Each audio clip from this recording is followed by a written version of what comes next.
to Centre Pompidou and CADIST, in particular, journalista Joseph Del Pesco. I'm really honored to be here, and I'll present a number of slides with my recent research and a number of works relating to artificial intelligence, many of them in particular relating to the questions of cybernetics and artificial life and data surveillance of animals and the phenomenon sometimes named animal internet. Most of my research and work so far has been related to the questions of other intelligences, in particular collective intelligence. And it's a phenomenon that emerges in various systems, in biology and geology, but also in society, that emerges out of millions of agents, of elements, of molecules, of bacteria.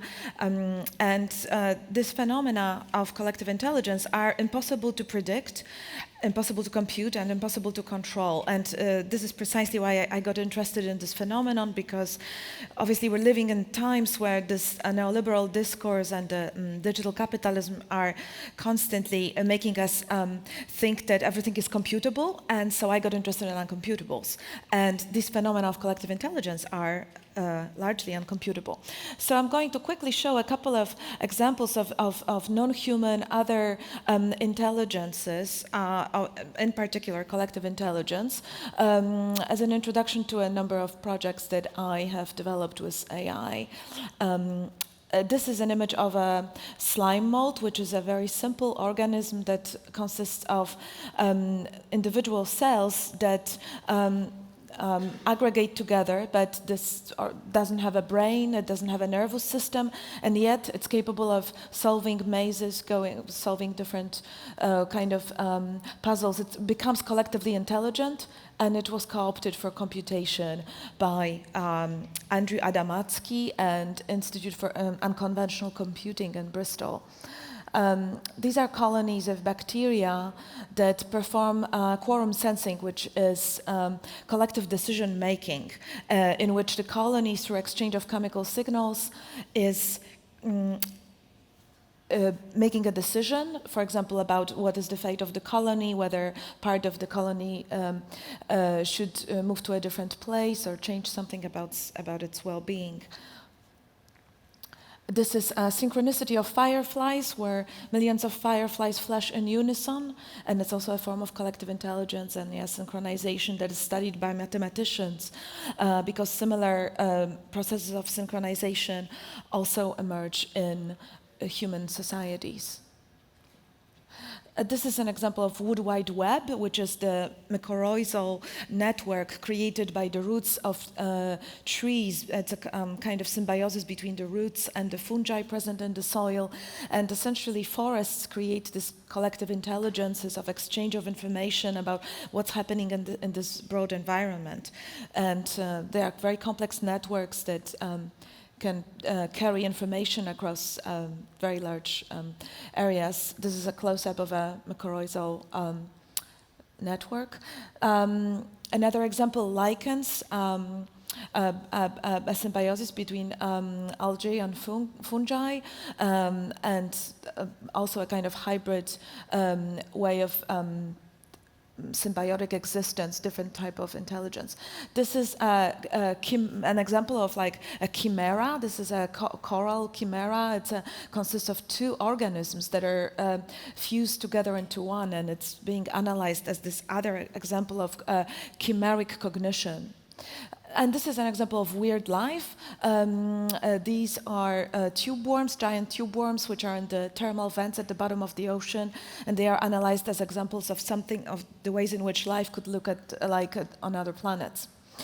So these were some kind of points of departure for my current research at work in terms of biology, and these are other examples that are leading to my interest in cybernetics and origins of artificial life.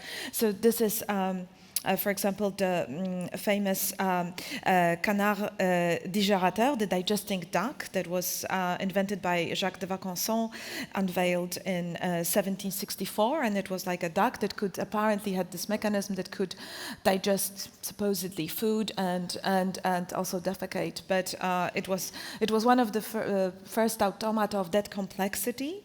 That's another example, artificial swan, presented in 1733 by a mechanician named Maillard, and it was a swan that could be placed and move around a pond. Another example of like early cybernetics, and this is Claude Shannon with his Theseus maze, which was a maze that was a mouse, an artificial mouse, which was like this artificial form of life, and that could solve this maze. Then Claude Shannon was one of the most important cyberneticians that experimented with this kind of like synthetic brain, and of course related also to artificial life forms. Another scientist, cybernetist, William Gray Walter, who created these two tortoises. They were robotic animals, another kind of example of sort of cybernetic zoo that unveiled over the past 50 years. So these tortoises are phototropic, and they react to light. This is one of my favorite cyberneticians, Gordon Pask, who was notably part of this really important seminal exhibition that involved artificial intelligence that was held in London at ICA in 1968, and it was entitled Cybernetic Serendipity.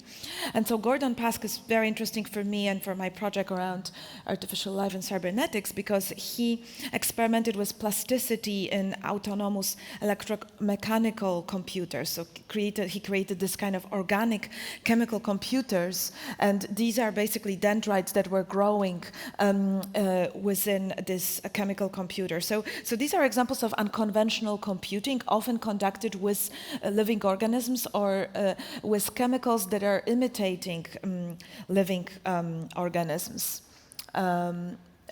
This is a more contemporary example of, again, unconventional computing and robotics. This is from the laboratory of Radhika Nagpal, American Indian scientist at Harvard, who works with robotic swarms. So these are the so-called kilobots, and they aggregate together, they can be controlled, and they can perform various tasks. Here we can see how they are forming various shapes. This is another form of entanglement of life with technology relating to artificial life. So this is a telemetric egg, which is used in incubation of birds, and it's a kind of mini computer that is installed by some scientists pretending to be an egg in order to monitor some birds' behavior. And these are xenobots, which are example of contemporary experiments with synthetic life forms.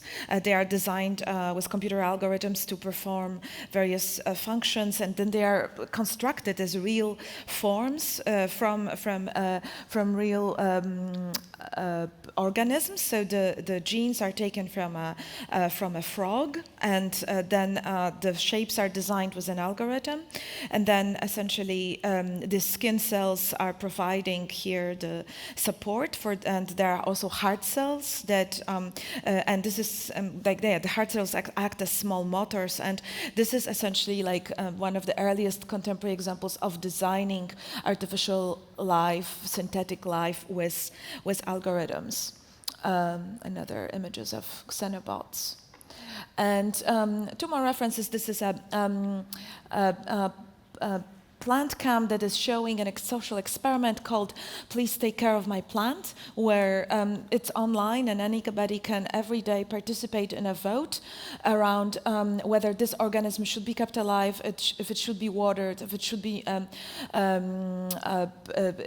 if the soil should receive any nutrients, and everybody can just go to the website every day and there's every day a vote. So this is a kind of collective care example of like using technology to take care of a living organism.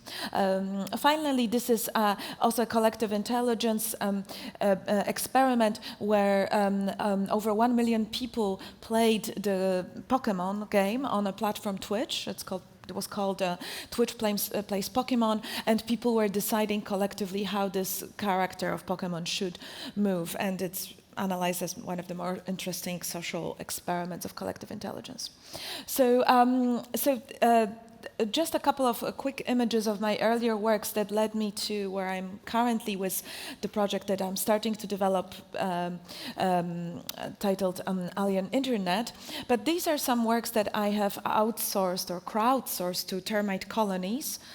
So each of the sculptures is built by a colony of 1 million or a couple million termites.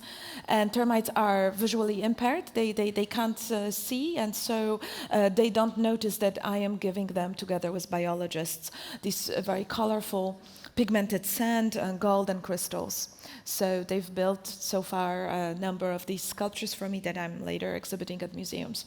And this was the first project where I started to think about artworks as living organisms or kind of cybernetic forms, also connecting with with capture of data with artificial intelligence. So these are paintings. They are algorithmic liquid crystal paintings that are executed on copper plate, and each painting is changing over time. So this is the same painting a few minutes later, and the copper plate is covered with liquid crystals. They are evolving because each painting is connected to an Arduino and to an animation that is captured with artificial intelligence from expressions of protest over social media, over especially Twitter and Instagram. So we developed this application capturing using sentiment analysis algorithm, which is an example of artificial intelligence algorithm, and together with computer scientists at MIT and other collaborators I work with, we developed this way of capturing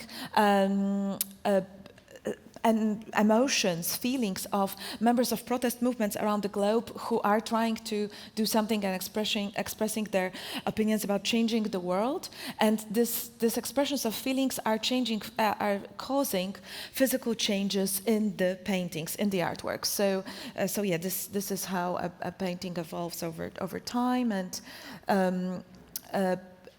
they are kind of collective footprints. So obviously we're all currently being mined, and crowds are being mined for expressions of feelings that we're leaving online, and corporations are taking these digital footprints, analyzing them and monetizing this constantly. So I kind of pushed it to the extreme where essentially these digital footprints become thermal footprints on the physical surface of the painting. And you can see this as a painting in real time as it's evolving, as millions of people around the globe are expressing their feelings. This is another project that is done with artificial intelligence and also related to questions of organism and artificial life, or also future life and evolution of forms, both synthetic and real. This project was developed with scientists at MIT, and it's entitled Semiotic Life. So what you see here, the green part is a real bonsai tree. And it's entangled permanently with the prediction of how this particular species of bonsai tree, so this is a juniper bonsai tree, how it's going to evolve in the future. How this species is going to evolve. And what we did at MIT with the Artificial Intelligence Lab is we collected hundreds of thousands of photographs taken of this particular species of juniper bonsai trees by different people around the world. And then we trained the algorithm on all these images. And then we were able to produce a kind of optimized version, future version of the bonsai tree. And essentially thinking about what nature does. I mean, we can think about nature as a form of an algorithm. It's just an algorithm that operates over deep time and takes millions of years. And neural networks are doing a similar something similar, but it's happening instantly.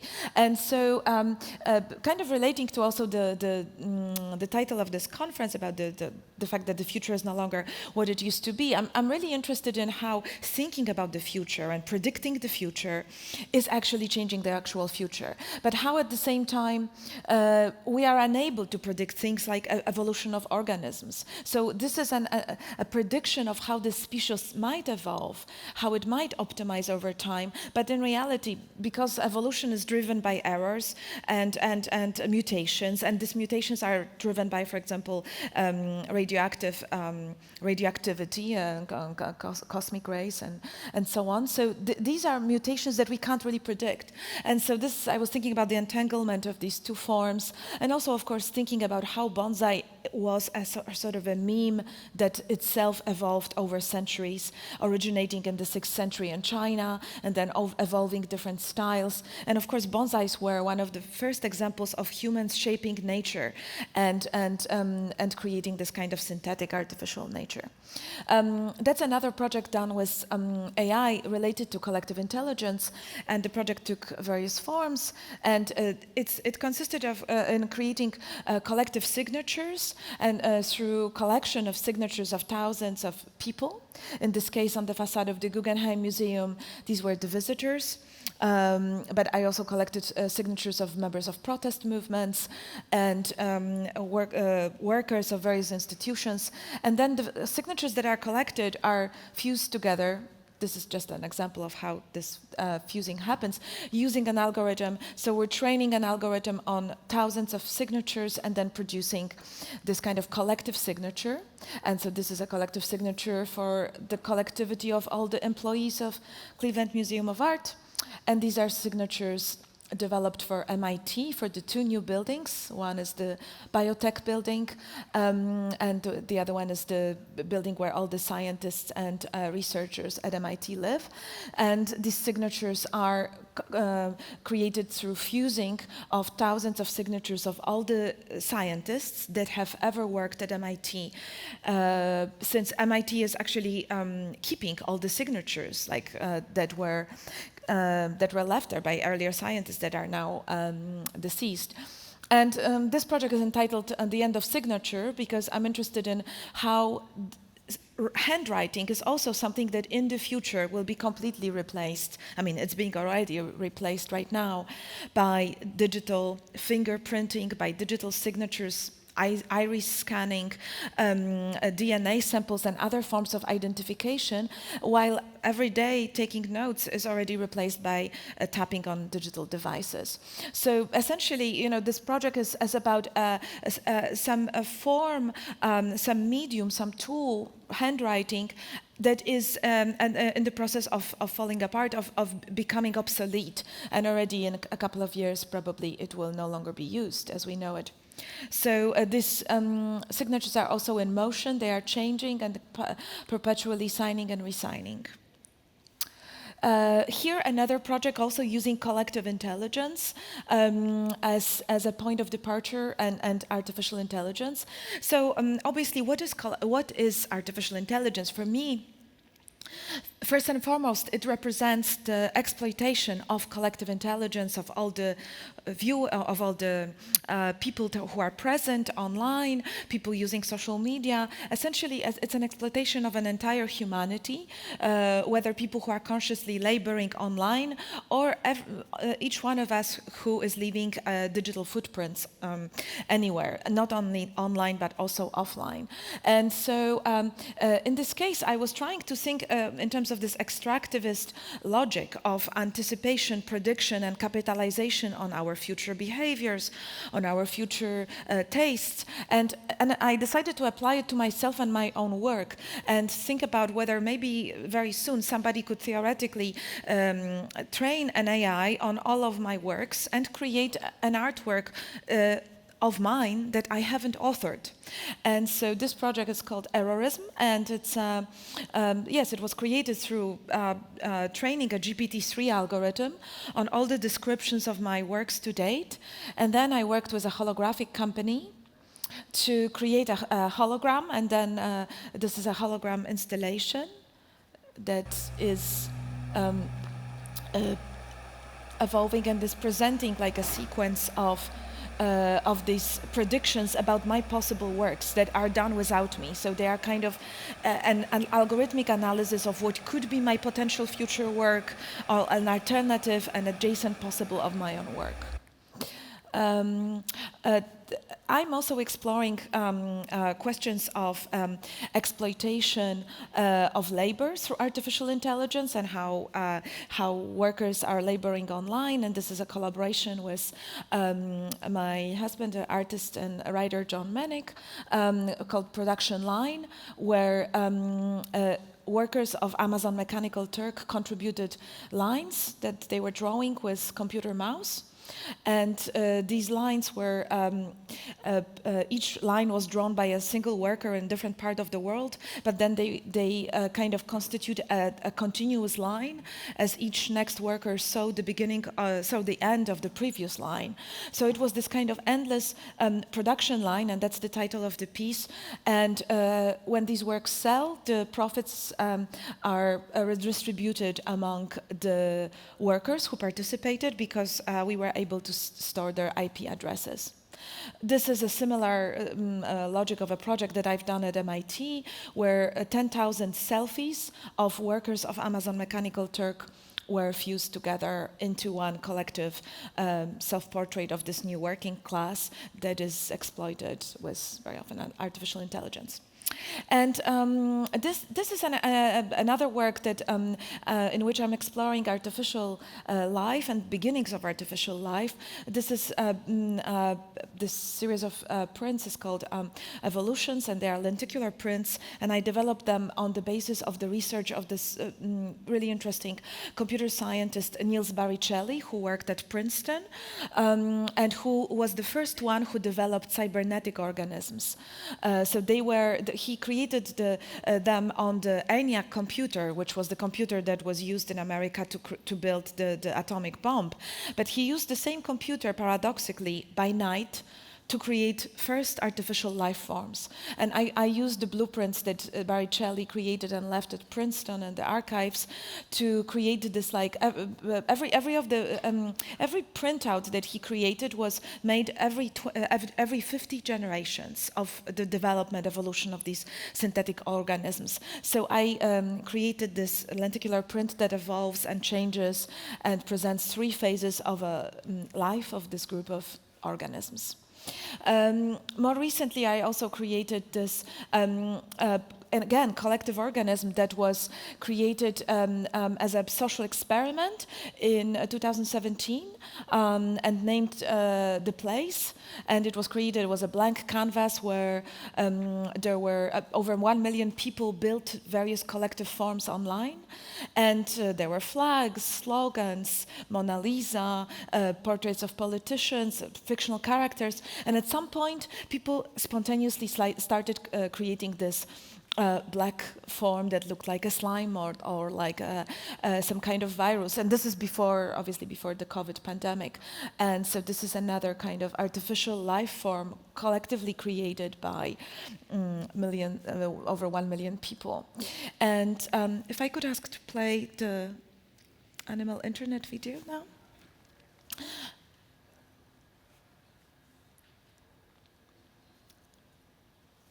It's not playing, I'm sorry.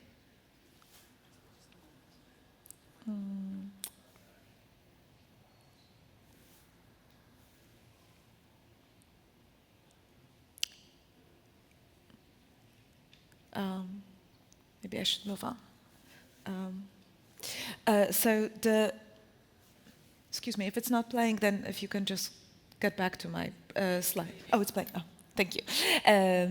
This is just a fragment of an earlier project leading to my piece, Alien Internet, that I'm currently developing.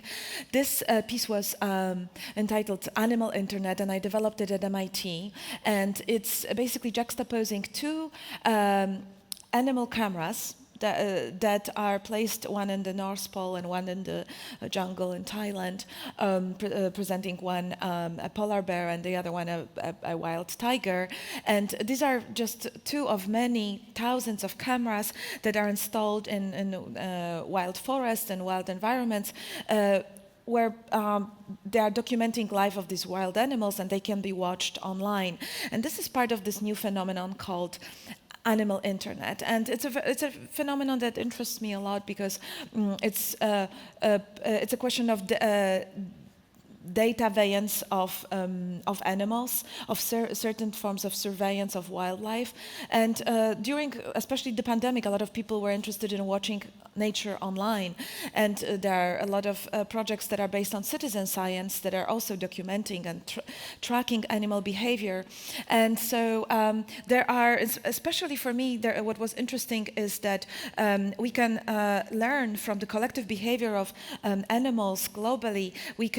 They can anticipate, for example, earthquakes, tsunamis, floods, and animals collectively are better at detecting this Earth phenomena better than a Geiger counter. And so very often now scientific institutes are collecting data from using artificial intelligence, using remote sensing, LiDAR, scanning, using drones, and all of this eventually is aggregated with artificial intelligence to anticipate these phenomena that we are trying to avoid, to predict them.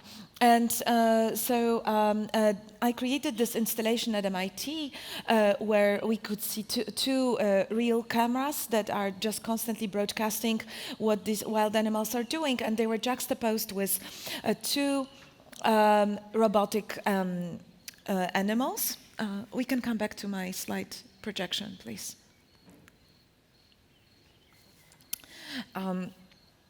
Thank you. So these were juxtaposed with two robotic animals that were animated by behavior of workers and feelings expressed by workers working on Amazon Mechanical Turk and various protesters around the globe. So I created these two robotic animals, the one that you can see in the upper left corner and the swarms that you can see in the bottom right. And we just inserted them at MIT among other cameras, among other broadcasts that can be explored online.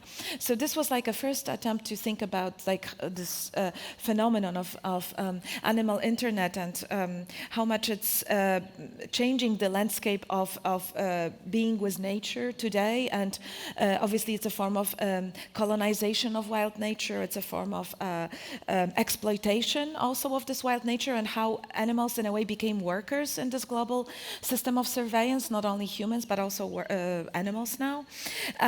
But it was interesting for me to think about it as a form of like this plural subjectivity and polyphonic forms of existence. I'm going to skip a couple of... this was another robotic piece that I developed, thinking about a network of agents. So tracing with AI different movements of a soccer ball in various games, and they were powering movements of this robotic installation that became like a living organism of sorts, circulating between invisible agents. Obviously referencing Michel Serres' idea of quasi-object. And then more recently, I've been developing projects experimenting with various materials that are on the verge of the digital and the biological. And this is a project that stemmed from my research at JPL and for LACMA in Los Angeles around experiments that scientists, NASA scientists, are currently doing around forms of life that could exist on other planets that are not carbon-based. And so they do experiments with these so-called chemical gardens, which are mixture of metals that are in a solution. But these metals actually happen to be the same metals that are also present in our computers. So essentially, I was able to extract the same metals and use the same metals that we have inside our computers, and the extraction of which, of course, is wreaking havoc in ecosystems. And when they are mixed together, they are growing these forms that look like plant-like, like living organisms. So these kind of quasi digital biological ambivalent entities were the project that I was developing.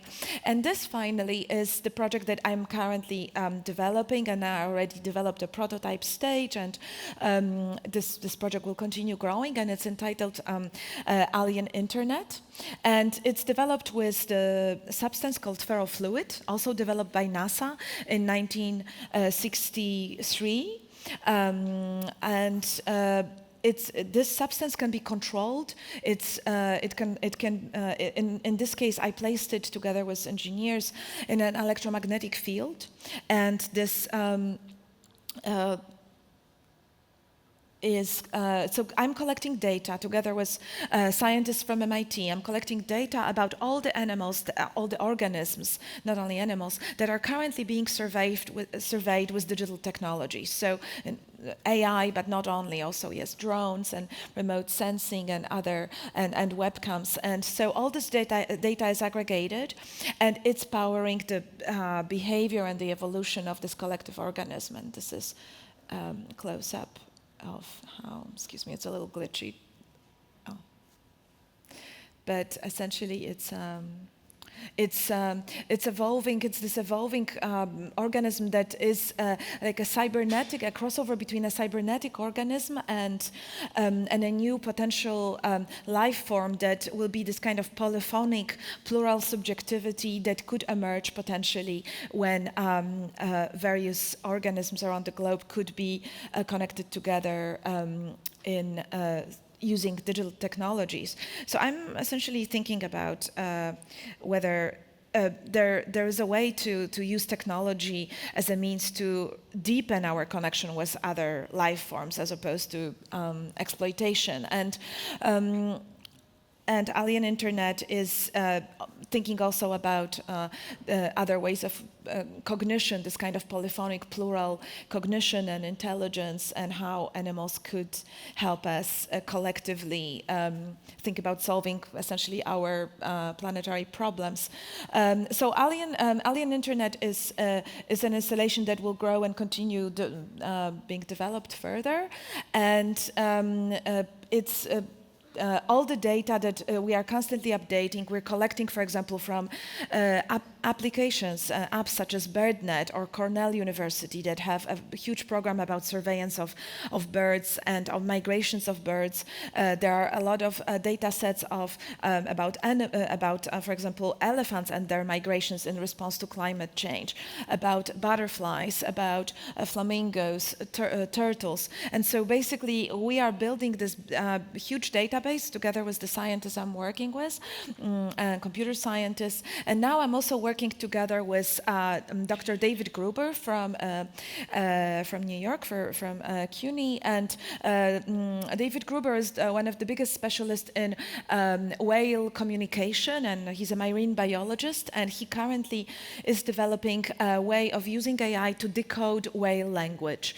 And so we're starting to work together on creating a way of creating this new synthetic language that could be a way of crossover between various languages of various animals that could maybe one day emerge, and to be able to also kind of speak back to some of these animals. So what David is currently developing is an AI version of like a language model to be able to speak back to whales.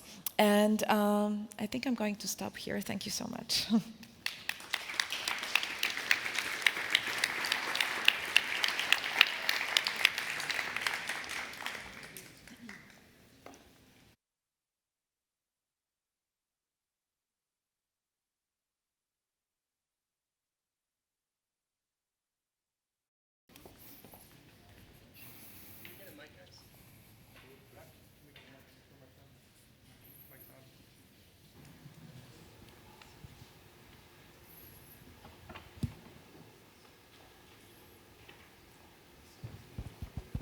just to remote. Yeah. Oh. Maybe you can give it to me. So thanks a lot to Agnieszka Current, and now we're having Hori on for a talk entitled Figures of History and the Grounds of Intelligence, from the Colonial Archive to Stable Diffusion.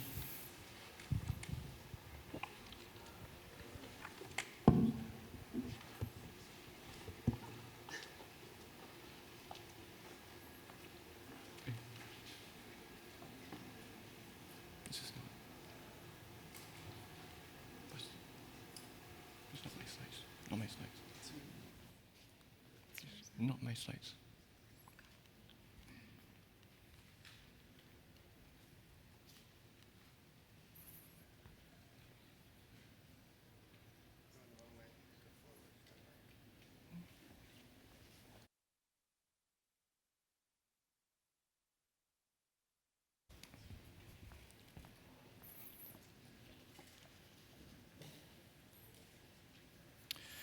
As any passionate student of history would know, there is nothing quite as wondrous as the feeling of making a discovery in the archives.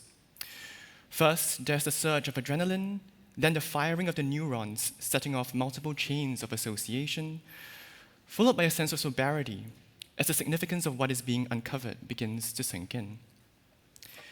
And more likely than not, the file at hand is a written document. Perhaps the recently declassified minutes of a secret meeting, or a telegram sent at the height of the Cold War from one embassy to another. Such lettered commitments to paper are the things that lend the archive its revelatory power. But as an artist whose primary engagement with archives takes the form of images, I often feel less astonishment than a kind of intrigue mixed with bemusement in my most formative encounters with images sourced from archives. For even where the subject of the image is patently clear, I can never help but be distracted by the extravagant amount of detail available to be seen.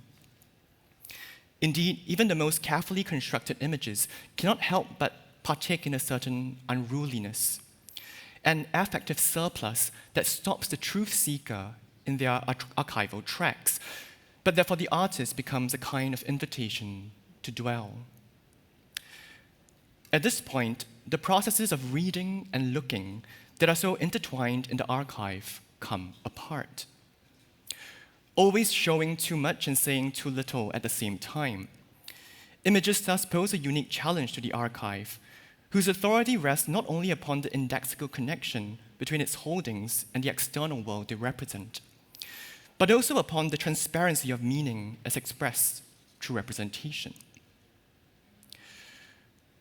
Of all archives, it is perhaps the colonial archive that the problem of images presents itself most profoundly.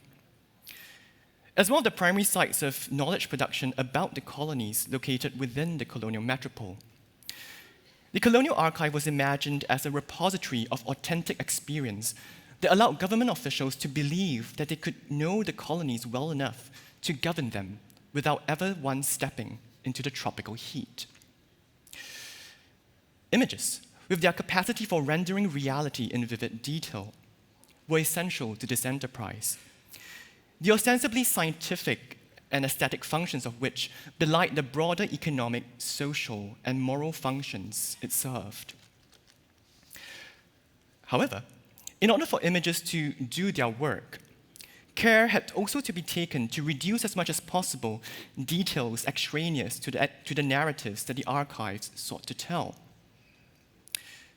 The purpose was not just to leave out the more unsavory aspects of colonial rule, but also to ensure that these images would approach the documentary clarity of the written word so valorized by the archive. This requirement would present a conundrum with the advent of photography in the early 19th century.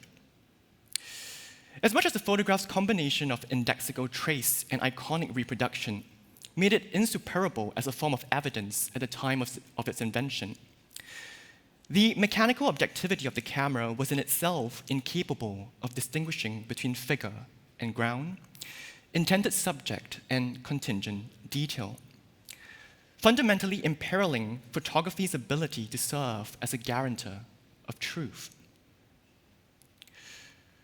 A solution to this double bind was eventually found by integrating the camera into what Alan Sekula calls a bureaucratic, clerical, statistical system of intelligence, in reference to an entire set of embodied and semiotic practices that included the standardization of focal length, lighting, and pose in capturing the body, as well as the transformation of the body's numerous signs into a text that could reduce verbal description to the identification of a generic type.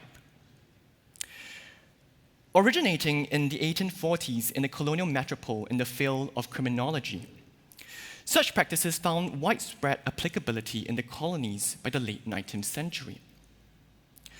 While this was most apparent in the anthropometric photography that broke down the individual body into a set of measurements and the local population into discrete categories, colonial photography on the whole was a deeply coded practice that sought to inscribe in visual terms the relationship between native and fauna, worker and machine, servant and master. Yet, in a sign that no amount of archival intelligence can fully tame the wildness of the photographic image, for every attempt at effacing traces of sweat and dirt from the colonial officer's immaculately starched uniform, there is always a danger that when seen against a sea of colonized faces, whose respective contingent expression serves as a marker of individuality, it is ironically the white settler that becomes visualized as a homogeneous type. However, as anyone who has worked extensively in archives would know, the unruliness of photographic realism is better understood as an analog for the disorder and incoherence of the archive beneath its appearance of taxonomic rationality. In the colonial archive, for one, names don't always stick to the objects to which they were first assigned, as changes in imperial order, by displacing people from their communities, also detached signifiers from their reference.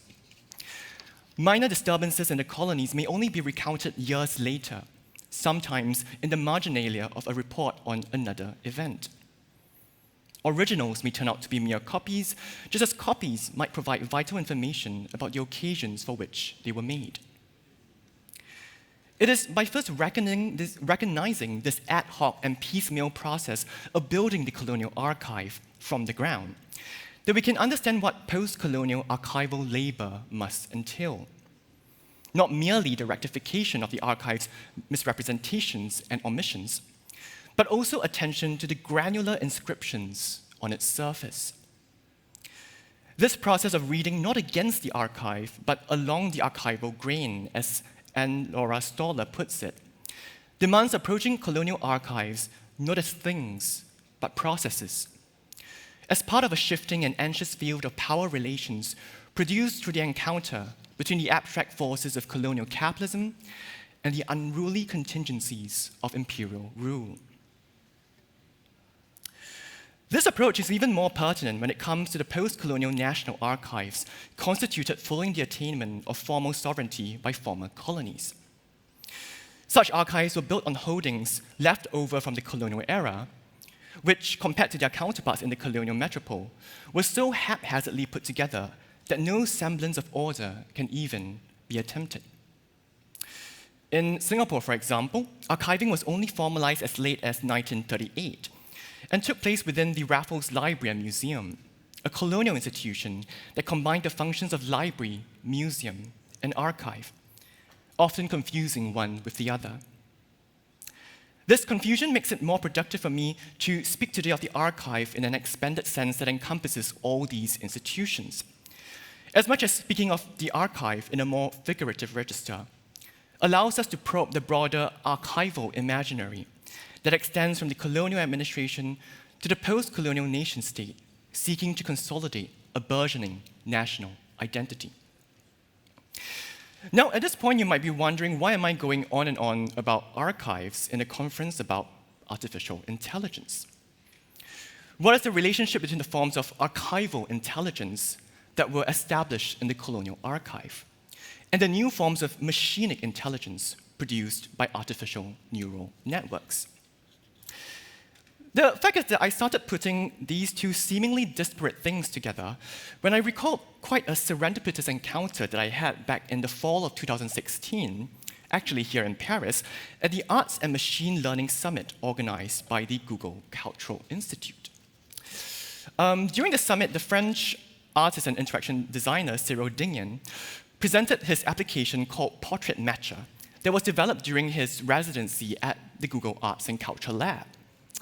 The application allows users to upload a selfie or a photograph with human faces, which is then analyzed through machine learning, so as to match the faces with faces that appear within the 40,000 digital reproductions of artworks in Google's collection.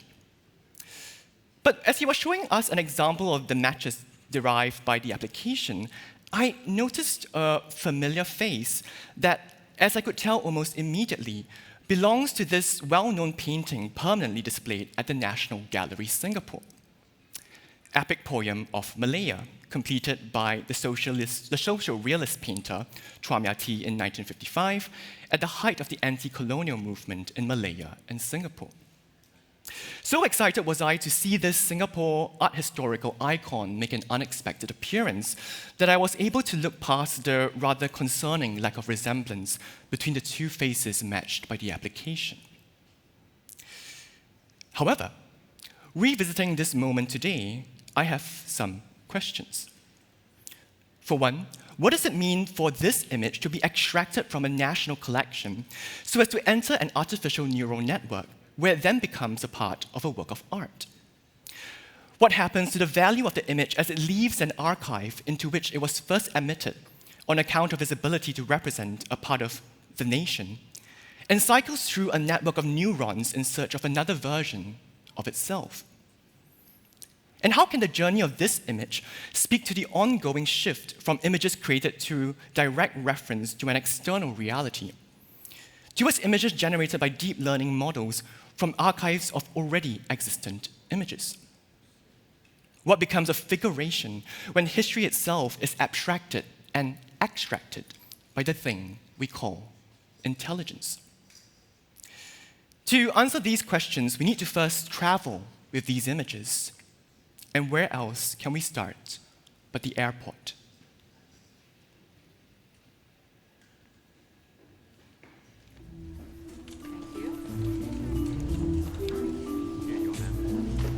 Bingo. Asians. You can't be serious. You never get behind people traveling with infants. Never seen a stroller collapse in less than 20 minutes. Old people are worse. Their bodies are littered with hidden metal, and they never seem to appreciate how little time they have left on Earth. Here you go. 5 words, randomly selected for additional screening. Asians. They pack light, travel efficiently, and they got a thing for slip-on shoes. God love them. That's racist. Unlike my mother, I stereotype. It's faster.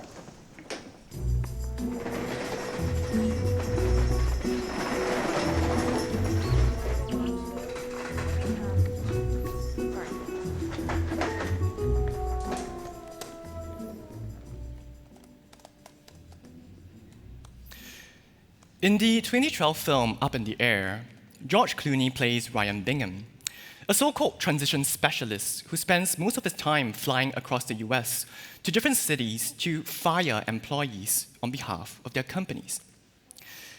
As someone who relishes the freedom that comes with his solitary jet-setting lifestyle, Ryan sees his life taking a turn when his company hires the young and ambitious Natalie Keener, played by Anna Kendrick, who introduced a slew of cost-cutting measures that seek to streamline the company's operations, including the use of video calls to conduct layoffs. In a bid to preserve his way of life, Ryan takes Natalie on one of his trips to show her the reality of the job and prove to her that the affective labor it entails cannot be performed remotely. Set in the immediate years following the fallout of the global financial crisis, Up in the Air can be read as a road trip by air through an America of broken dreams and soul-crushing precarity.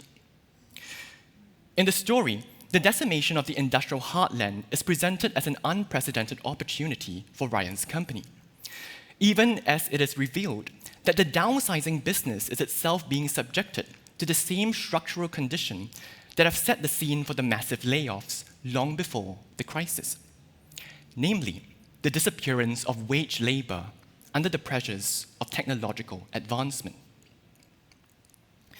Against this brutal post-industrial landscape, the affective labor performed by Ryan can be seen as a kind of last humanistic constraint on the abstract laws of capital. It is on this basis that he insists that his job cannot be done through the impersonality of a video call, not to mention being replaced by a machine altogether. However, as we watch the seasoned purveyor of bad news go about his assignments, the irony that is revealed is that he approaches his task of managing the emotions of his listeners with the well-oiled efficiency of a machine that exemplifies, at least from the outset, the same neoliberal obsession with optimization that is now threatening to restructure his very livelihood. Like the systemized friendly touches, as he puts it, that greet him at the airport due to his American airline elite status, the performance of empathy and encouragement is simply a routinized aspect of his job that he's able to deliver with little genuine connection or extended deliberation.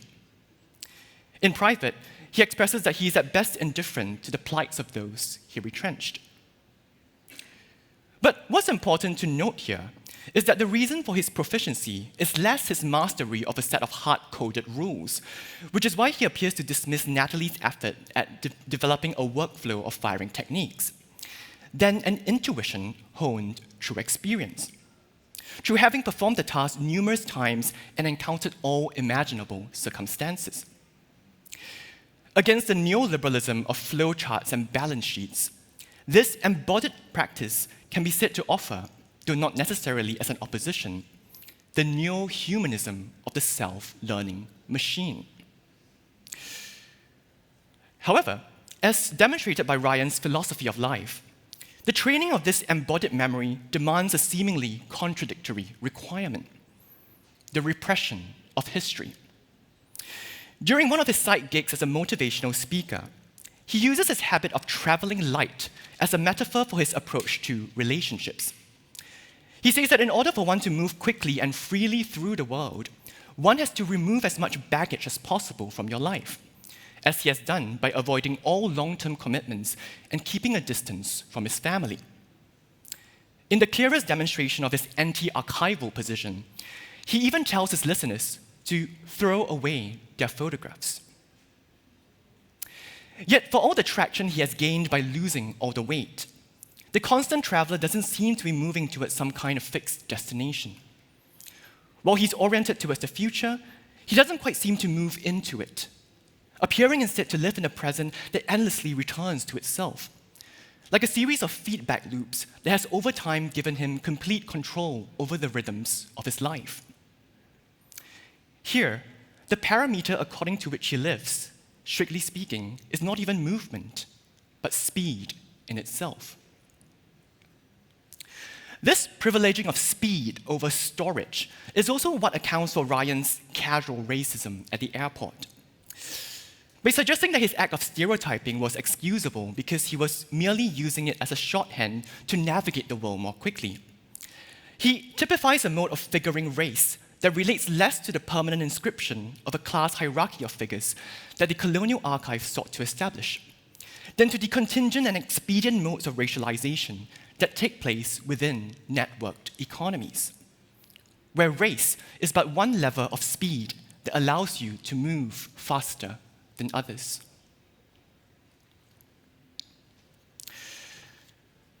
Up in the Air was released in 2012, about 4 years after the outbreak of the global financial crisis. And at around the same time, a revolution in machine learning was underway. In 2014, photorealistic portraits of human faces generated by a new class of deep learning models known as generative adversarial networks, or GANs, made their rounds on the internet, eventually spawning the popular website thispersondoesnotexist.com and its numerous spin-offs. First introduced by the American computer scientist Ian Goodfellow and his colleagues, GANs are learning models that comprise two neural networks that are made to compete against each other throughout the training process. In the context of image generation, the first network, known as the generator, is tasked with creating synthetic data samples from random inputs, with the aim of finally fooling the second network, known as the discriminator, whose job is to distinguish between the generated data and real data. So by training both networks simultaneously in an adversarial manner, with the generator and discriminator both becoming better at their game over time, a highly realistic image is produced out of an initial sample of pure noise. So proficient are models like GANs at producing synthetic images indistinguishable from the real thing, that they quickly gave rise to the phenomenon that we know today as deepfake, and a new round of dystopian prognosis on the future of reality itself. Equally troubling is the fact that many of these models appear to be both better at and more inclined towards generating some kinds of faces over others. While with each model, it is often unclear exactly where the bias is located. The critical discourse has focused on the potential biases in the datasets upon which these models have been trained. The problem is compounded by the opacity of some of these datasets, which are not always made publicly known.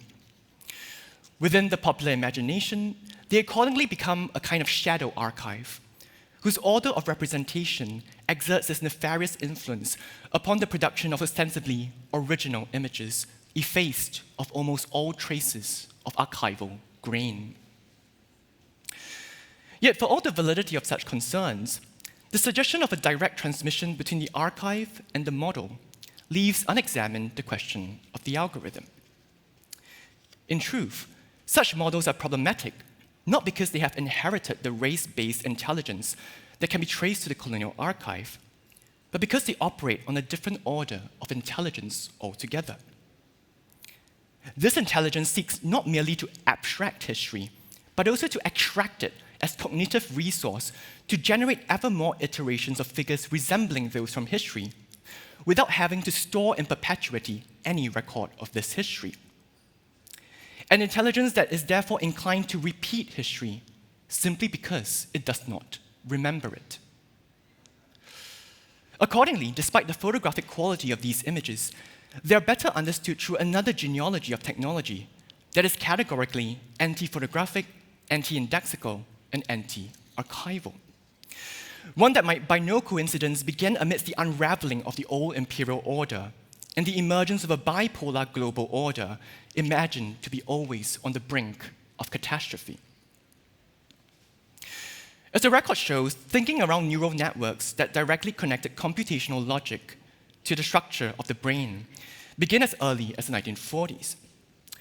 Concentrated largely within a then emergent field of cybernetics pioneered by the MIT mathematician Norbert Wiener, among others, experiments in neural networks were initially funded by defense contracts supporting the war effort, and were further developed during the post-war period, when the complex and unpredictable Cold War environment demanded new systems for managing contingency, especially given the ever-imminent prospect of thermonuclear war between the US and the Soviet Union.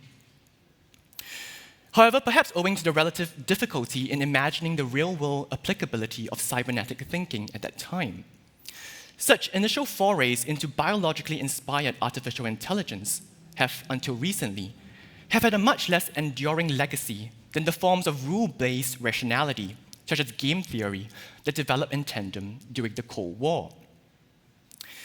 It's important to remember that both rule-based rationality and cybernetics emerged in response to a crisis in human reason in the face of the unthinkable.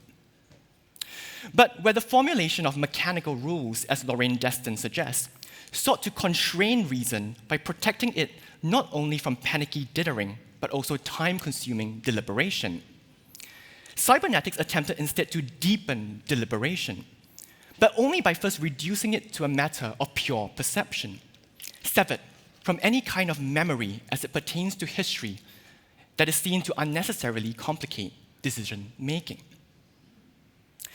Central to this radical rethinking of deliberation itself is the idea of feedback, as defined by Wiener as the property of being able to adjust future conduct by past performance. believing that problems with a high degree of indeterminacy cannot be solved by writing better codes. Cyberneticians sought instead to develop systems that can dynamically regulate themselves to achieve a desired outcome by running enough iterations through a feedback loop. Oriented towards process, speculation, and adaptation, such systems operate through an intelligence that flies in the face of the archive, rejecting permanent inscription for input correction, signification for pattern recognition, indexicality for self-reflexivity. And to do all of these, intelligence does not only require memory, but a memory of a distinctly ahistorical kind. Where in the archive, history and memory are practically inseparable. Here, memory relates instead to what Orit Halpern calls, I quote, the fantasized space of processing, a space where the trace of a stimulus could be utilized to dispense with the totality of the original, in order to utilize this abstracted form, this essence of the object, for future operations. So to put it in the context of machine learning, this process can be observed through the discarding of the training dataset upon the completion of the training, leaving us with a model literally detached from its archive. For cyberneticians, this disarticulation of memory from history is a fundamentally liberal progression, freeing us from the obsession over essence understood as a kind of immutable substance that plagued the archive and limited our ability to think otherwise.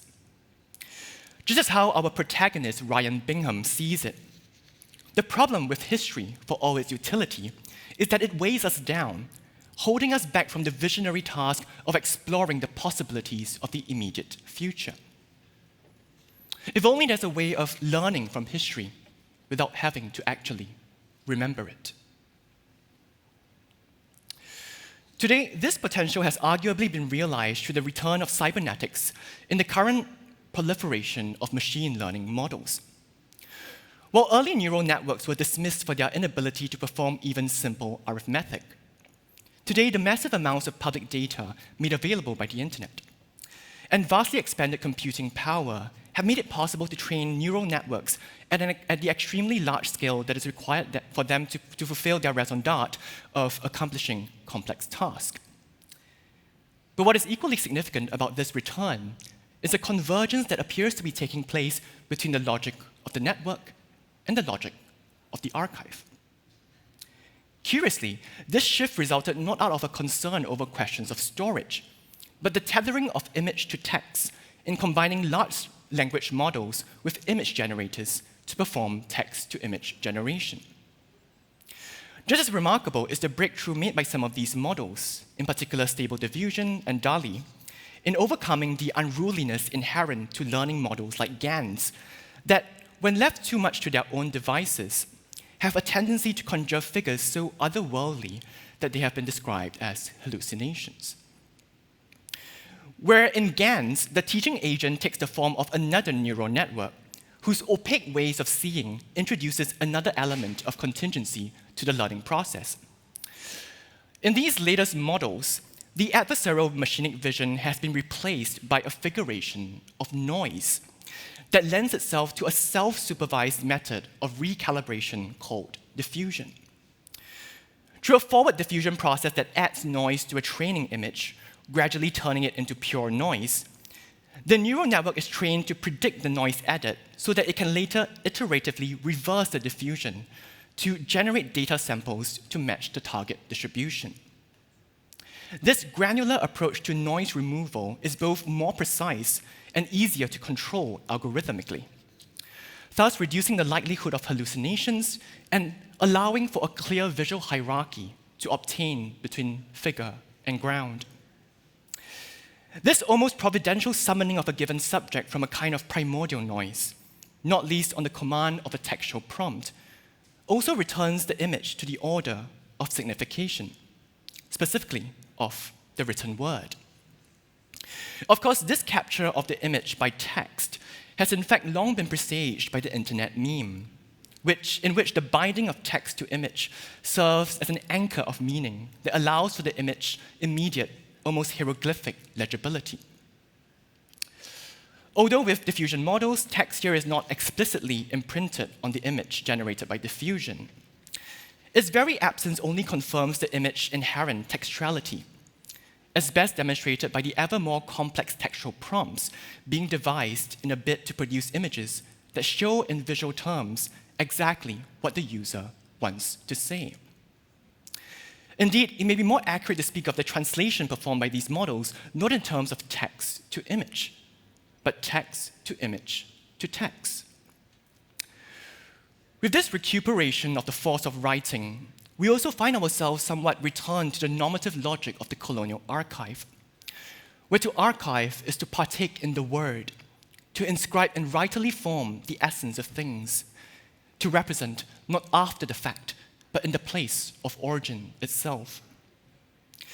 With the emergence of different community-based platforms that seek not just to catalog and classify these ever-growing accumulation of AI-generated images, but also to establish protocols around the precise wording of textual prompts, we are even starting to see the semblance of the archive's technical infrastructure starting to emerge. A vast digital filing cabinet of intricately annotated, original images. Ironically, the artificial neural network that was first developed upon the principles of chance, probability, and self-reflexivity has today achieved what the colonial archive could only aspire towards, namely, a taxonomy of static figures in an ever-changing world, a collective memory forged not through the movement of history, but its disavowal. Where the colonial archive sought permanence of storage and stability of meaning, only to have its surface inevitably scratched by the contingencies of history. Here, it is the algorithmic control over machinic contingency that has yielded us a veritable archive of images whose claim to originality rests upon the repression of history altogether. Within this frame of representation, the reference is not the historical time against which the anxious and contested labor of maintaining the colonial archive's semblance of order unfolded, but the time it takes for a model to process a given set of textual prompts. Such an archive certainly allows us to navigate the world faster, to stereotype without the tiresome baggage of history, but it can never give us an account of its own historical formation, having reduced memory to a series of cycles through the network. Indeed, without historical memory, what does it even mean to be original? Not least to think originally as an expression of historical agency, which must be nothing less than our ability to change the world as we see it. Without understanding history, how can we recognize the world itself as a historical contingency, as that which could have and can be otherwise? Without history, how can we think the future? But let's end on a somewhat speculative note. Let's imagine a machine that doesn't merely process history, but understands it. An artificial intelligence that is both archive and neural network, without compromising their respective functions. To be more fantastical, let's imagine that this machine is capable of holding in perpetuity the totality of images from the world's archives while having access to unlimited computing power. What kind of image would such a machine produce? Perhaps it would take the form of a great historical mural bearing witness to the vicissitudes of history across different locales and scales of experience. Or maybe it will look like contemporary art, shown at an international biennial, looking a little obtruse, oblique about its intentions, only too easily mistaken for being self-absorbed when it is actually busy reflecting on its conditions of production, along with the military-industrial complex, the colonial ecology, radical care, and something about the global south. Or perhaps having absorbed all possible forms, it will take the appearance of something so vast and manifold as to become formless, like amorphous clouds that reveal something new each time you look, recalling the ancient Chinese saying that the great image has no form. My own guess is that having seen all the images that can be seen, And having understood the histories of imperial extraction, scientific racism, capitalist exploitation, ethno-nationalism, and planetary destruction that underwrite these images. Such a machine would indeed be so burdened by the weight of history that it will make the highly intelligent decision of not representing at all. Thank you.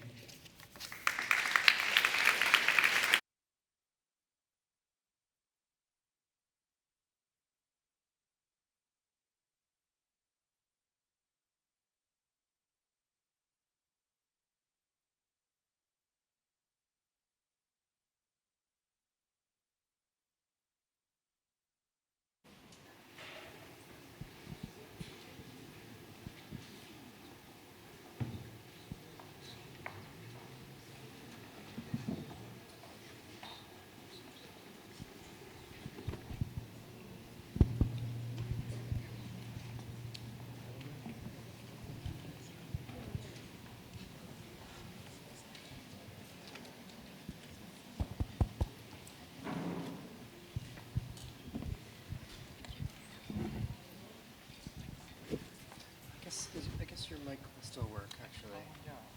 Actually, no. Hey, Robin. No, it's fine. It's fine, Joseph. It's good. Okay.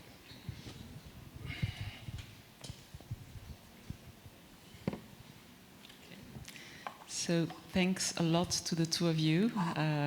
Both talks were extremely dense and rich with questions. Maybe one of the common question is this notion of the anticipation of the future, which has been often described in the case of AI as a prediction of the past. This is, of course, James Brittle, famous quote, but many other critics have mentioned this issue of this neural network that only give predictions based on past data. And Agnieszka, I think at some point in your talk, you evoked a possible alternative that anticipating the future through artificial intelligence might help actually changing the future. So can you maybe say a bit more about this? Yes, thank you, Marcella. Yeah, that's a subject that really interests me because the speculation about the future, maybe this is the only one of very few good things about AI, that precisely learning certain things about the future can make us change our behavior collectively, sometimes individually, and yeah, not all these anticipations are exploitative, but some of them indeed can make us, just realize that there is a prediction, but it's not our fate. We can change it, and obviously all these algorithms, as you said, they are making these predictions based on past actions, and so they are incapable of predicting an outlier, something that is. They're incapable of predicting an error, essentially, because an error is just something that is outside of the system that breaks it. It's by definition impossible to predict, because otherwise we would be able to, remove it. Is it just about a dysfunction or error that would bring something unexpected to the future, or might there be other phenomena, or the types of phenomena, or the ranges of phenomena that could just help us, have an open future? I would say, maybe thinking of it in terms of error is already framing, within a system, and yeah. Yeah, it's more about just changing the whole optics, like that we are, it's a little bit like with writing of science fiction, that science fiction is never really talking about things. It very often, makes mistakes because we can only base it on the logic of our time and the dangers, the kind of the transformations of culture, of our life on Earth, or I don't know, climate, everything. They are essentially unpredictable. So I think that this is a very dangerous illusion that we can predict things with algorithms, because this illusion of eliminating risk, and actually maybe it's even worse that we are living in times where many people think, oh, things are controllable, we are in control, because as I was trying to present in my talk, there are so many things that are too complex there are too many factors, too many agents to imagine, forget predict. Yeah. And Ho-Rui An, I mean, you have, on the contrary, declared that it's really time to make this difference between the value of history in order to imagine or project or to be able to open up to possible future, as opposed to the way, in fact, artificial intelligence is creating a repetition loop where things are constantly cut apart from the, how to say, the historical time or historical space, so to speak. And I don't know if it's really a question, but I'm curious to know more about what you observed in this post-colonial condition of the archive, especially in Singapore, of the National Archive there. Has there been any changes in the way images are labeled, for instance? Is there a conscious endeavor to change the interpretation of the archive? In a way, it's hard to understand, answer this question, because the archive, we turn to the archive for history, but the history of the archive itself hasn't been written. At least in the case of Singapore, there hasn't really been a proper accounting of that. And I mean, I think this is not a situation that is unique to Singapore. I think it's a situation that is unique to almost every kind of former colony, where most of the archiving is concentrated in the colonial metropole. And whatever happens in the colony itself is often very, very haphazard. And of course, with the transition into sovereignty, you inherit the unruliness of the taxonomic systems, if it's even as such, from an earlier time. And so I would say I think if you were to look into the archive in Singapore specifically, or not just the archive, but collections and how they were constituted, sometimes the decisions in the early days would appear quite arbitrary, precisely also because in the case of Singapore, this was a nation that was almost kind of accidentally created. Just to give a bit of a brief overview, it was unclear whether liberation from British rule meant a combined union with Malaya or Singapore as an independent entity. So to that extent, the category of the nation was itself a question: what is this nation into which we would be entering after leaving colonialism? And of course, this is always the classic problem of the archives, the problem of nomination. The things, what are the names that we assign to things, and whether these names even stick to the things for which they were first assigned. And this is something that you would start to realize once you actually look in the archives and realize that beneath this semblance of order, beneath this semblance of things being carefully labeled or being assigned their place, there are a lot of slippages, mistakes, so to speak, things that refer to things that you would not imagine it to refer to, and so I can only say that it's a mess. Yeah. Yes, what I was trying to mean is that somehow the way, in fact, archives are labeled, I mean, from the history of documenting and indexing the documents themselves, this is also the way we are proceeding for the artificial intelligence to help us, interpret reality. So my question is there a human endeavor to, over the course of time and the changes of society and history, think of this labeling and try to diversify and complexify the way we nominate and designate the content of the archive, that, or is it something that is now left to artificial intelligence to create a new model of interpretation? I'm not sure if I can fully articulate that history, but it bears mention that a lot of these processes of archiving, of learning how to establish a national collection, a lot of these happened I mean, a lot of these early archivists and librarians in Singapore, they were sent to overseas, to the West, to adopt practices that were already prevalent here. And so then suddenly when you bring the structure back, you would inherit all of its different problematics. And I don't think this is exclusive to Singapore. I think this is a condition that almost every, modern archive, so to speak, deals with. Yeah. I want to ask you both a question, kind of zooming out a little bit in terms of your practice as what I would call research-based artists. It's fairly clear now that, artists and illustrators like Molly Crabapple, who I mentioned, are, sort of protesting the use of AI in the general magazines and everywhere, it's very unclear how this is going to affect you, if at all. In fact, it seems very much like the other way around. You're making use of this. I'm just curious if you could say something about the way you see this, not now, but in the years to come, will transform not just what you have access to or the kinds of work you're doing, but I mean, obviously you're both sort of working in different ways with other people, kind of augmenting your practice through these different tools and technologies as they become available.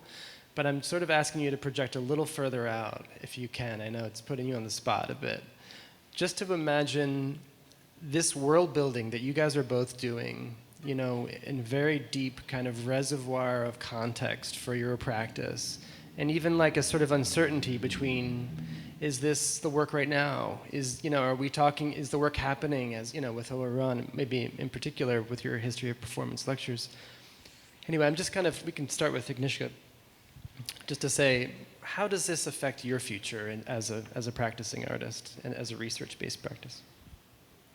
So yeah, it's a difficult question, but I'm thinking about this a lot, obviously. And currently I'm starting to develop a film, which I think is taking some of these technologies and thinking about how it will, for example, affect storytelling and cinema in the future. So, the ways in which AI is used in, for example, writing scripts or anticipating what kind of content audiences would be interested in, what kind of actors could be most popular and most well received, but also, the ways in which AI is now being used to generate images, text to image. You can essentially reanimate already dead actor or actress. You can bring them back to life. You can, of course, create also actresses that do not exist, right? And so thinking about how this could, and also you can do any kind of crowdsourcing. So I'm thinking about these lines, and already now I'm developing this film where the main character will be crowdsourced and will be kind of operated by various crowds and data about these crowds, and kind of rethinking what, when we're thinking about cinema, cinema is like feature films. They are most often stories of individuals, sometimes maybe small groups, but usually it's telling even a story of a group through an individual. And for me, from the perspective of collective intelligence and AI, I started thinking, maybe this could be a way of how cinema could be transformed and expressed like a collective character. So the character is animated by a crowd or is reacting to changes in society, in humanity, and ecosystems.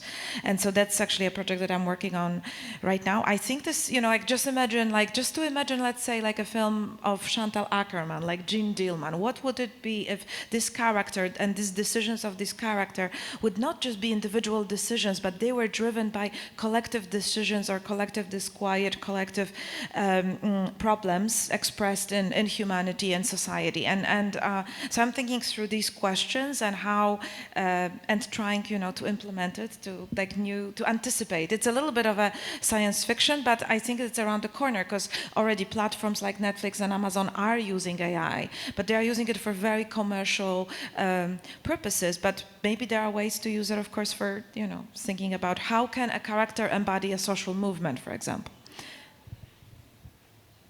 To begin with, when you guys kind of approached me to be part of this project, I was actually a little surprised because most of my work is about history, and I usually steer away from talking about anything that is too contemporary, or it takes me a while before I have a position on something that is developing.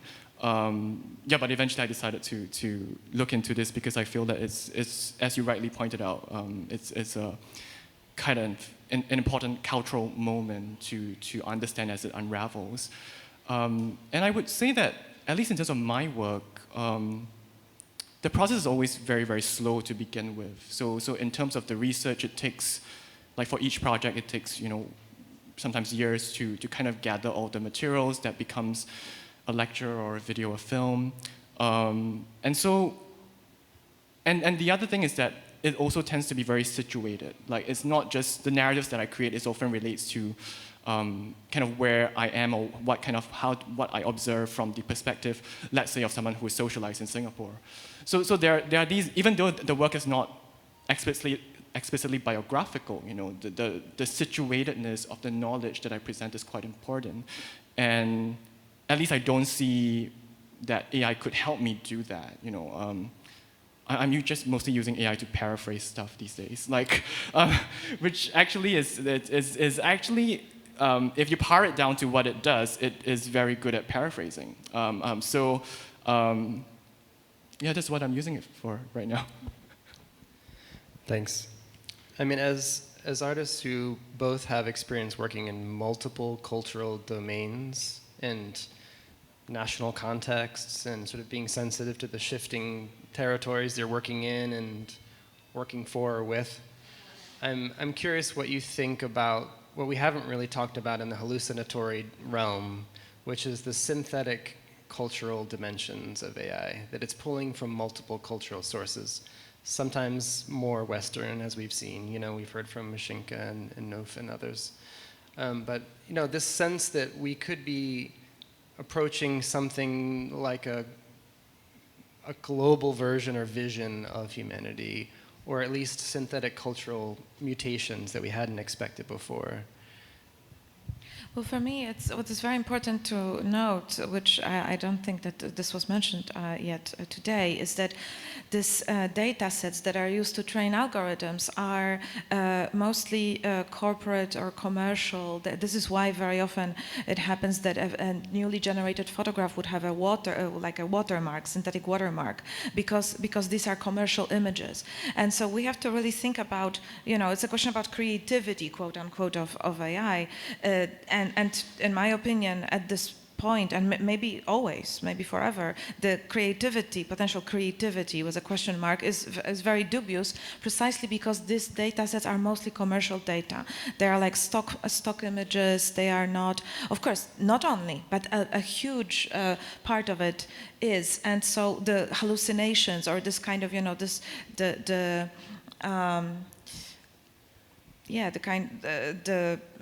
I would say unconscious, the collective unconscious of AI is very corporate and somehow commercial. It's not really wild. It's not really.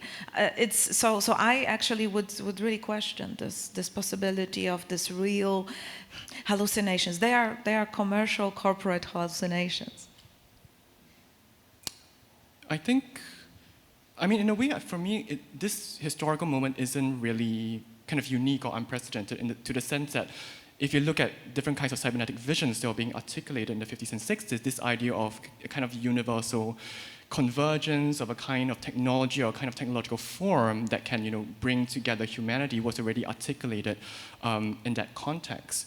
And very often within that vocabulary, and this is something I really tried to address in the talk just now, is often based on a kind of suspension of time and a repression of history, to create this technological form that is quite utopian.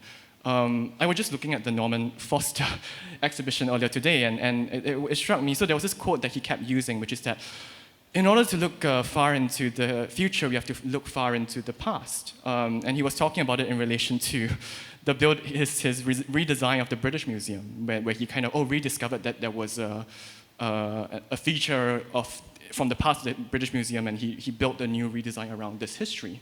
But when I was listening to him talk about this, it's just remarkable that You can talk about the history of the British Museum and not mention a single word about colonialism.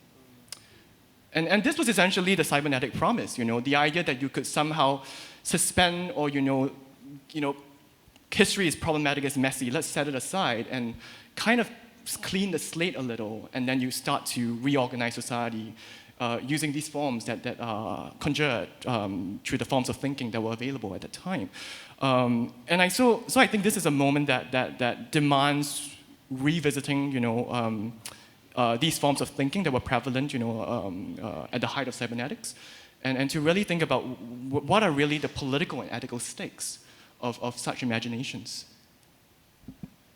Thank you. Maybe we can take a minute and open it up to the audience. If anyone has questions, we can pass the mic.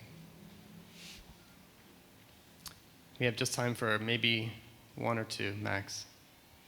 I know we're swirling a lot of different ideas at the moment, so.